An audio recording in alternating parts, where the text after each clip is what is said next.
Hello hello hello.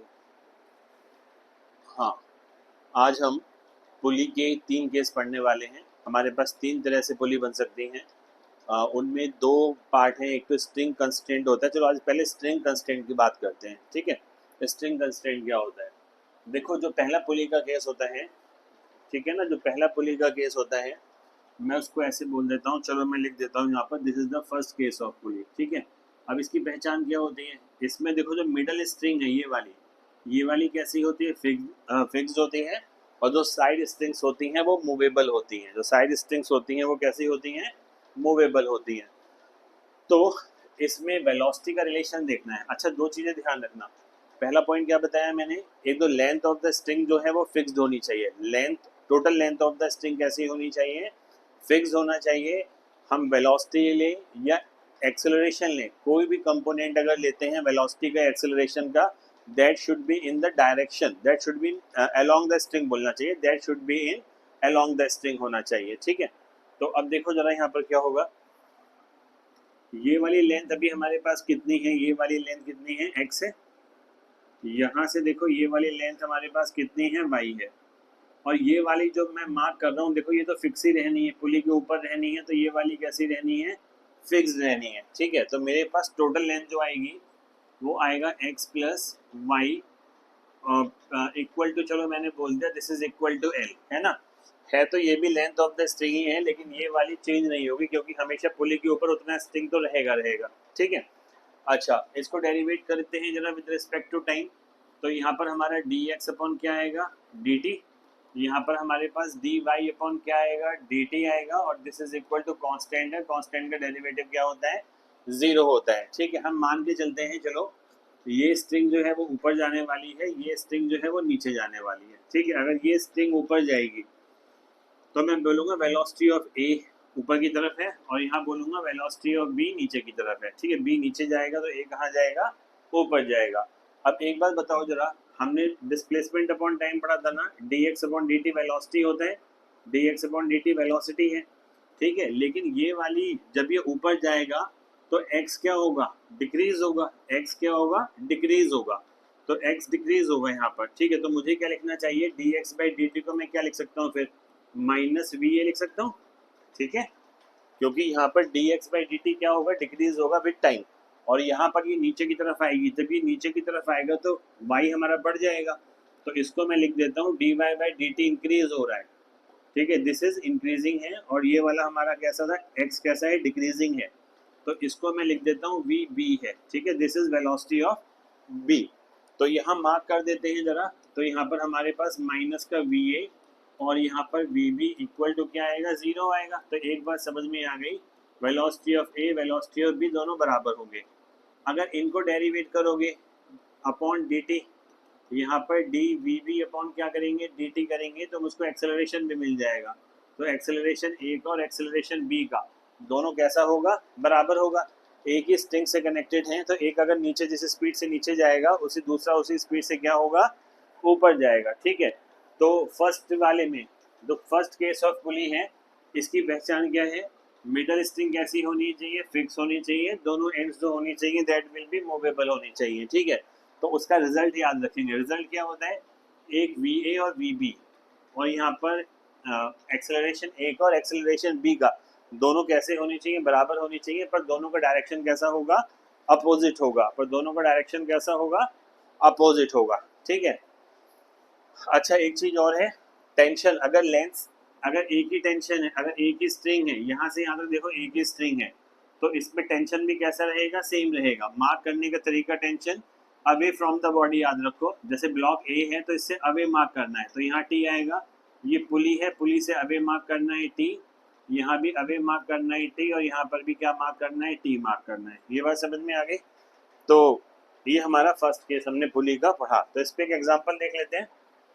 Example देखो, पहले तो पुली आइडेंटिफाई करना। अभी तो मैंने एक ही पुली पढ़ाई है, 3 तरह से पुली यूज करेंगे, तो ध्यान रखेंगे उस चीज के लिए। रिजल्ट से याद रखना कि एक्सेलरेशन सेम होता है। अब देखो, जैसे ये है, ये हैवी है, तो पता है इसका वेट नीचे लगेगा। ये कितना लगेगा? 5 इंटू ग्रेविटी, 5g। ये भी नीचे लगेगा तो कितना आएगा? 3g आएगा। सेम वायर है, वायर सेम है तो टेंशन मार्क करो, यहाँ भी टी आएगा, यहाँ पर भी टेंशन आएगा, यहाँ पर भी टी है और यहाँ पर भी टी है, ठीक है। अब फ्री बॉडी डायग्राम बना लेते हैं यहाँ पर। फ्री बॉडी डायग्राम का मतलब, अच्छा देखो ये 5 है तो एक्सेलरेशन कहाँ होगा, इसका नीचे होगा, ये ए बी का एक्सेलरेशन नीचे होगा और ये वाला एक्सेलरेशन कैसा होगा, ऊपर की तरफ होगा, ठीक है। तो हम ये मान लेते हैं एक्सेलरेशन जो ए का है वो ए है और जो बी का है वो भी ए है, ठीक है। एक अपवर्ड जाएगा और एक कहाँ आएगा, डाउनवर्ड आएगा, ठीक है। तो अगर हम फ्री बॉडी डायग्राम हम इस वाले ब्लॉक का बनाएं, बी वाले ब्लॉक का, तो बी वाले ब्लॉक में क्या देखने को मिल रहा है, एक तो टेंशन ऊपर की तरफ है, ठीक है, और इसका वेट नीचे की तरफ लग रहा है ब्लॉक का 5 इंटू जी, और एक्सेलरेशन डाउनवर्ड है ए, ठीक है। तो नेट फोर्स निकालना है हमको। हम हमेशा क्या करते हैं, एफ नेट लिखते हैं। एफ नेट इक्वल टू क्या होता है, मास इंटू क्या होता है, एक्सेलरेशन। ब्लॉक नीचे की तरफ जा रहा है, इसका मतलब 5g ज़्यादा होना चाहिए, तो 5g minus T is equal to net acceleration, ये हो जाएगा 5 into A, mass into acceleration हो जाएगा इसका, ठीक है। दूसरा ब्लॉक देखो यहाँ पर, दूसरा ब्लॉक हमारे पास क्या है, ए है, इसमें टेंशन मार्क करो ऊपर की तरफ है, ये वाला मार्क करो नीचे की तरफ है, लेकिन ब्लॉक मूव कहाँ कर रहा है, ब्लॉक ऊपर की तरफ जा रहा है। अगर ब्लॉक ऊपर जा रहा है इसका मतलब टी ज़्यादा है और ये वाला फोर्स कैसा है, कम है, तो इसको भी मार्क कर देते हैं।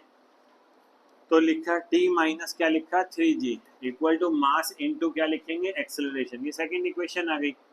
अब इन दोनों को ऐड कर दो, अगर ऐड करेंगे तो देखो क्या होगा, टी से टी कैंसिल हो जाएगा, यहाँ 5g minus 3g is equal to कितना आएगा, 8a आ जाएगा।